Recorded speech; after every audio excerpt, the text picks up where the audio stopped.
My son's new teacher has started giving him strange homework. His last assignment was horrifying.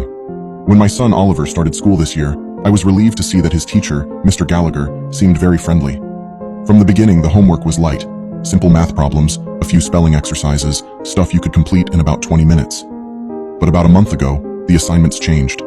Mr. Gallagher asked the class to bring in items like red pens, specific leaves from a nearby forest, and even a jar of salt.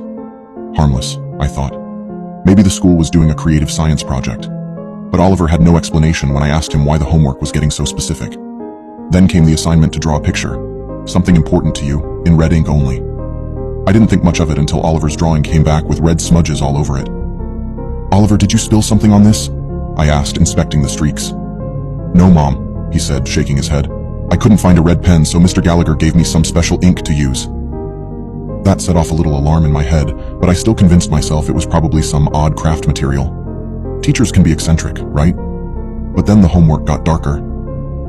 One night, Oliver came home with an assignment that made me pause in the middle of dinner. Bring something from home that has meaning and is tied to life or death. "What does that even mean?" I asked, staring at the words scrawled on the paper. Oliver shrugged. "Mr. Gallagher said we need to think about it really carefully. He said it could be anything, a plant, a bone, or something with special energy." "That's a weird assignment, Oliver. You're not doing that one. I'll talk to your teacher tomorrow." I sent Mr. Gallagher an email, expressing my concern, but never got a response.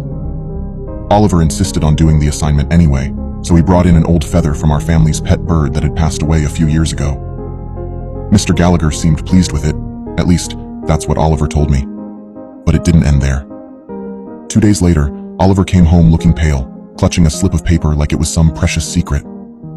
"Mom, Mr. Gallagher gave us a really important homework assignment this time," he whispered, as though he didn't want anyone else to hear.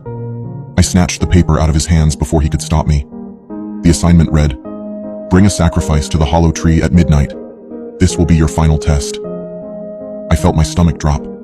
What the hell kind of homework was this? "What's this about, Oliver? What sacrifice?" I asked, trying to stay calm, though my heart was pounding. He looked up at me with wide, confused eyes.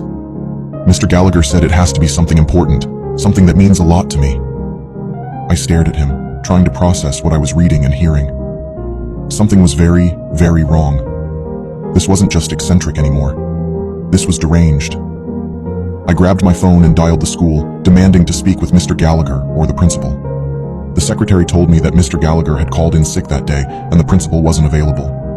Frustrated and terrified, I hung up, trying to figure out my next move. As the night wore on, I began to piece things together. Items tied to life and death, special red ink, sacrifices.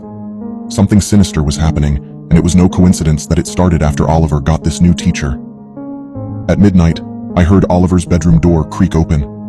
My heart raced as I jumped out of bed, quietly following him down the stairs and out the back door. He was sleepwalking, or maybe in some kind of trance, holding one of his old teddy bears tightly in his arms. I followed him, my stomach twisting, as he headed into the woods behind our house. I'd never heard of a hollow tree, but it wasn't hard to find. Deep in the woods, a massive, twisted tree stood, its bark blackened and rotted. Its center was hollow, like something had clawed its way out, or in. Oliver stopped in front of it, staring into the gaping hollow. Without a word, he raised the teddy bear above his head, ready to toss it inside.